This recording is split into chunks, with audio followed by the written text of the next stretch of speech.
Our next craft is to weave a bracelet or bookmark. We're going to be using our yarn,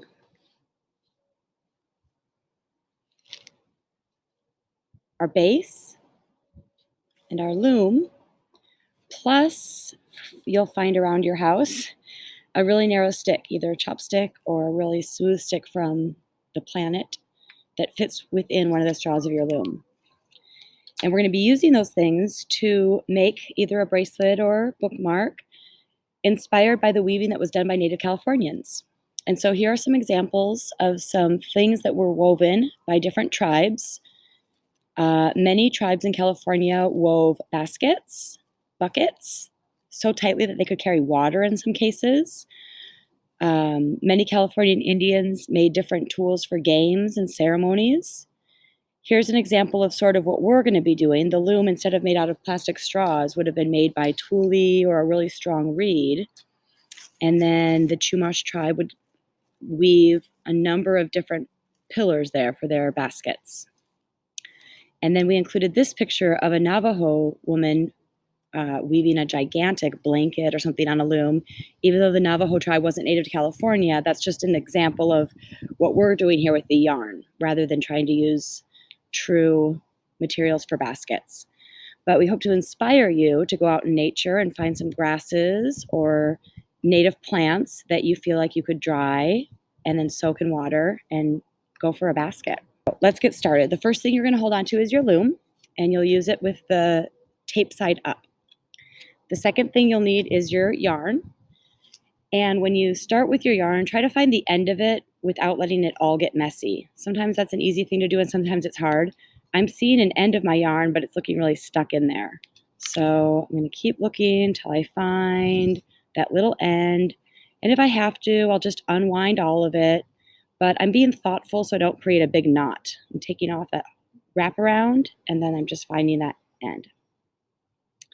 I'm going to leave my yarn just sort of on the ground near me, and I'm going to take the end of it and tie it around one of the outside straws of my loom. Now, if you're good at tying, this is no big deal, but if you're still learning how to tie, then you're going to grapple with this and be strong. If you absolutely need to, you could go find an adult or someone in your family that can tie a knot, but this is a good chance to practice and grapple. So give yourself an end so that you can go over and back under the big end, and then with the same short end, go back over and under again. And you could just let that long piece be. We'll cut it off later. I'm going to show you from this angle, and then I'll show you from an upper view how you're going to weave. Weaving is just finding a pattern and repeating it. So our weave is going to start over the first straw, under the second, over the third straw, under the fourth, and then over the fifth straw. And right now it won't really look like anything, but I'm going to push my yarn all the way up to the top of my tape, get that end out of the way, and pull my yarn over the fifth straw. Then I'm going to go under that fifth straw, over the fourth, under the third straw, over the second, and under the first straw. And if I have in my brain the pattern, then even if I get messed up from the wind or my brother, I can still get back to that pattern. I'm going to wrap all the way around to go over my first straw, under the second, over, under, over. And once you start getting good at it, you won't even really think of it as an over, under, over, under. You'll just sort of do the weave. Every time you get to the end, you're wrapping all the way around that straw. So you're going over it and then under it. Over, under, over, under. And for me, once I get started, I actually move my loom to a horizontal direction. And now I'm going over, behind, in front, behind, in front. Still over, under, but somehow when I switch horizontal, I think of all the way around, behind, in front, behind, in front, behind. Now, the tighter you push your yarn up to the top of your loom, the firmer your weave will be. So if you want a really nice tight weave that can be a nice bracelet that won't stretch out, then you want to really pull tight on your yarn as you pull. If you'd like a little bit looser weave that gives you a give, and maybe it's going to be a bookmark or something that kind of stretch out as you use it, then let yourself be a little bit loose. with your weave. But the important thing is to be consistent. You want every single part of your weave to have the same strength or the same tightness. I'm going to do 3 more, just letting you watch, and then I'll give you another view in case it's easier to see how you weave that yarn through the loom.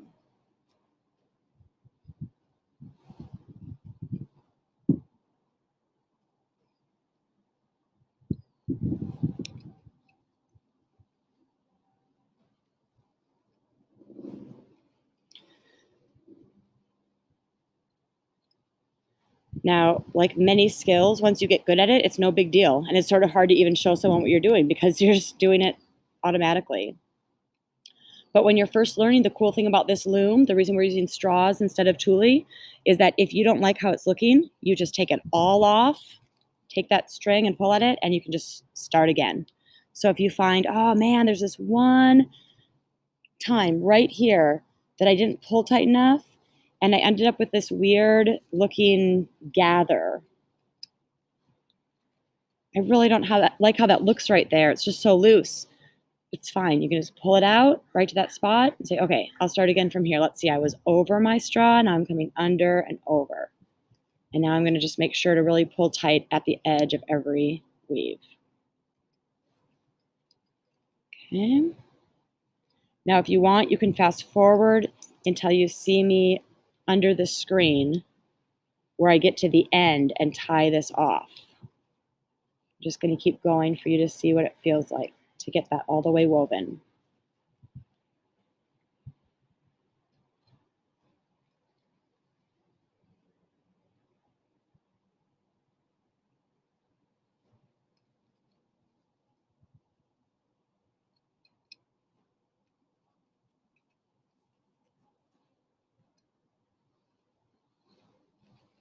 And again, you might have a sibling who's been in 4th grade and says, oh, let me show you. I remember that. It's so easy.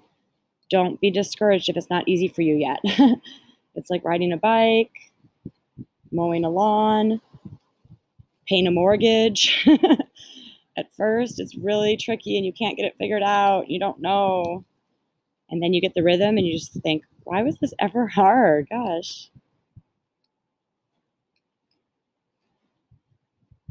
I'm so proud that I get it now.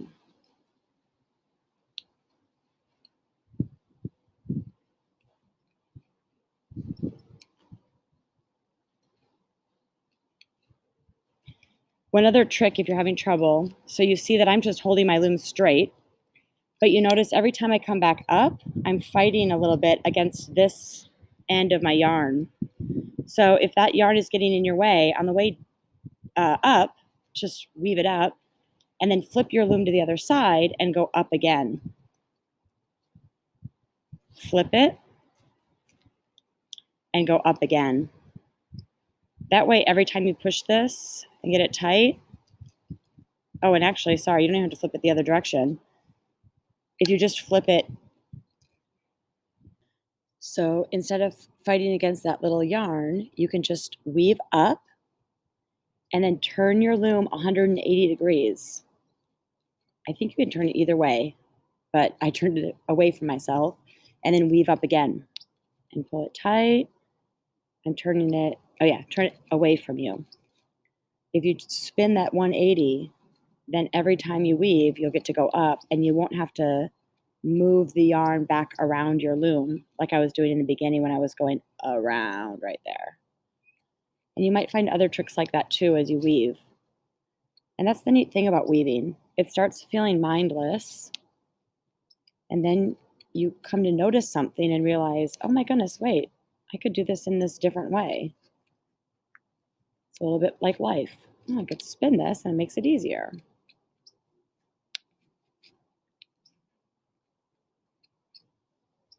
Now I'm going to go back to my original way. And as you do this one, we just want you to learn this craft of weaving. And 2, if you're able to be outside, we want you to feel a little connected to your native, maybe even ancestors, or just the humans that lived on this land before you. People who before you were even here, lived in this land and knew this land. All right, so I'm going to switch over to my other view to show you what to do once you've finished weaving all the way to the end of your loom. And you can enjoy this time to finish weaving all the way until either your yarn is gone or your loom is full to the very end. All right, so the next thing you're going to do is tie off the end of your yarn. When you finished threading, weaving all the way down to the end of your loom, just make sure you've gone as far as you can. If you have a yarn that changes colors, make sure that you get to that next color. Sometimes you run out of yarn before you get to the end. That's okay. But use to the very end of your loom to make the longest bracelet or bookmark you can. And then when you get to the end, you're just going to tie off on that either end straw the same way you tied up here. And so I like to just put a finger in between the straw and the loop and go all the way around. And then sometimes I cut the thread so it's not so much to handle and come in through the loop. Pull tight. And you've got a knot there. You can do it twice. And then you're going to give one more safety knot. Just tie a regular old simple knot right there at the end, just to make sure it doesn't come apart. And then this is where you can cut off these extras just so they're out of your way. Maybe you already cut this off because it was bothering you. You finished your weave.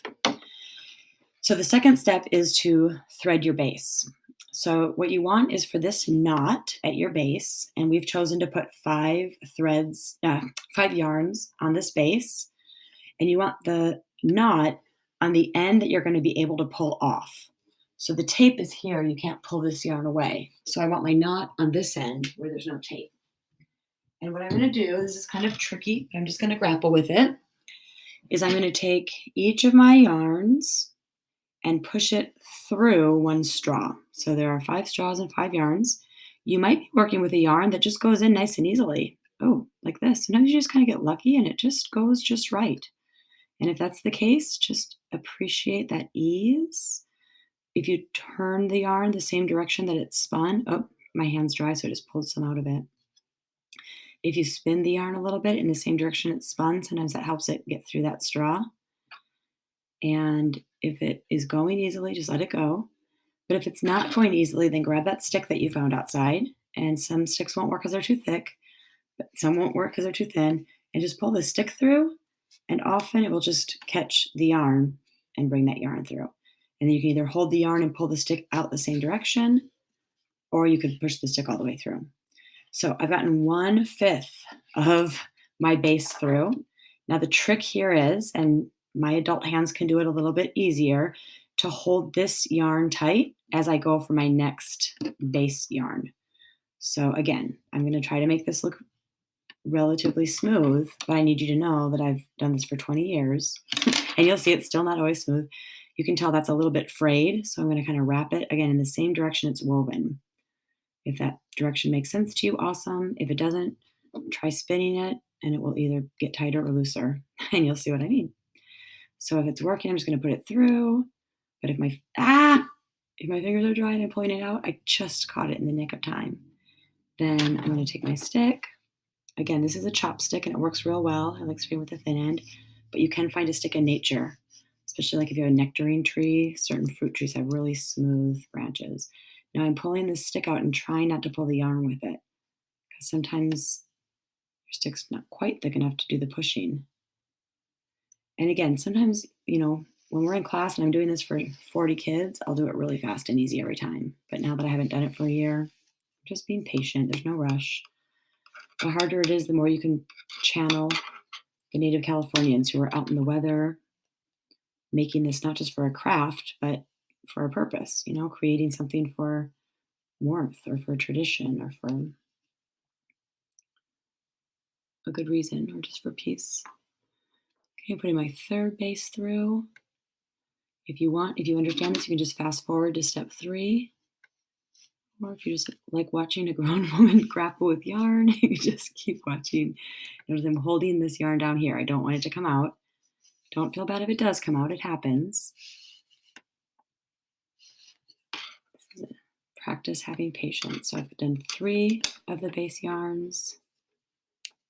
Number 4. It doesn't exactly matter what order your yarn goes in, but I am sort of looking at my knot. It's like, I maybe could have done that one farther in. Kind of want to put them in the order that they're tied in the knot, if you can see that. Sometimes you can't see it. So you can pull this all the way through. And once in a while, even pulling it all the way through, you don't get the yarn. So you go again. There you go. It has to pull the yarn just right.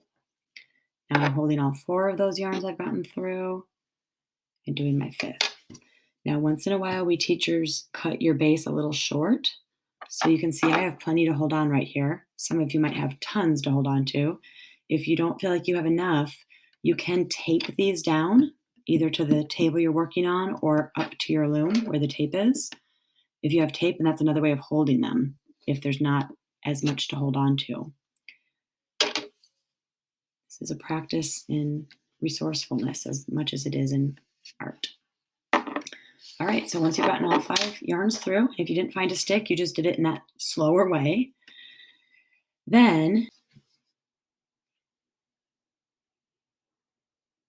I'm going to tie these down here in a really loose way. And again, my adult hands are going to make this look a little smooth, but you might grapple with this. You might have to get an adult, but you might just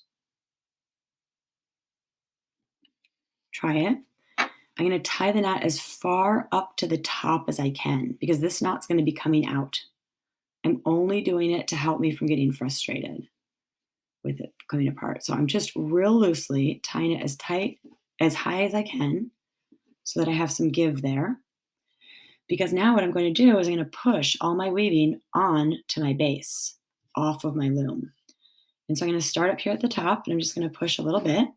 You'll feel like you're breaking it, but you're just going to keep pushing from the top to the bottom, all toward that knot away from your tape.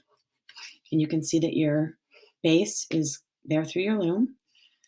I'm going to just keep pushing from the top up. Sometimes this happens really fast. Sometimes it takes a long time. If you were really tight on your weave, it's going to take a long time. If you were really loose, it's going to come fast. Now you can see I didn't have as much give here as I needed. So I've pushed as much of my weaving as I can off my loom, but now this knot is needing to give. So I've pushed them up there. Now, when I undo this knot, I'm working hard not to let these yarns all snap out of this weave. So if I need to, I can cut this knot if it got really tight, or if I want to be good at knots, then I'm just going to undo it. If the yarn starts fraying, I'm not going to get nervous. I'm just going to be patient with it. Make sure all 5 are done. So I feel them starting to move with this yarn. Now this is where usually us teachers are in the classroom really helping with this step. And so since you're at home, you're going to be doing this like a really independent person. This yarn needs to go all the way through your weaving. So right now I have plenty of yarn here, but as I pull the loom away, I want to make sure that those yarns don't snap out of here. So I can see my yarn there. I can see my yarn there. I want to keep that base as I pull off my loom. So I'm doing it thoughtfully so that, there we go. My loom's off, but my base threads, my base yarns are still in there. And now my loom is free to make a different bracelet. And my bracelet's on its permanent base. And I can decide if I want this really tight and push it way up and make it look tight, or if I want it really long and want to stretch it out. You can kind of have fun with this. If there were any imperfections, like right there, I don't know if you can tell, but my circle was a little wider. So you can kind of massage it and get it looking even. And again, if this is your first time, I mean, there you go, that's it. But if you've made 12 of them, you can decide how you want it to look up here. Do you want that knot to really show? You can pull and let yourself see through your weave, make it stretch long, or you can push it back, make it tighter. The important thing is you're keeping all of your weave on the base, and then depending on how long you want it, you're going to tie your knot. So if you want it to be a bracelet, you can check it on your own wrist and make sure it's going to tie and say, okay, I want it to end right here, so I'm going to do my knot right here. Or if you want it for a friend, you can test it on their wrist. If you're using it as a bookmark, you can test it in a book. Make sure that it's going to, be long enough that it would fit through your book, if that's what you're interested in. And then the final step is just to tie a knot. I'm not even going to actually call it a step. So you've taken it off the loom, and you're just going to take right here and tie. Again, my grown-up hands can do it. You could ask an adult, or just grapple. You're getting all 5 of the yarns. You're going around in a circle, and then you're holding your forefinger and thumb to make that hole where you can push them all through. Usually, really, if you even get just some of the threads through, it still makes a nice knot.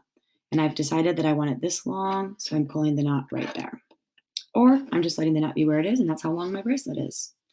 And then you've completed your bracelet. I leave this as long as it can be because that helps you tie it, but cut any extra. And you've woven a bookmarker bracelet. Not Years. You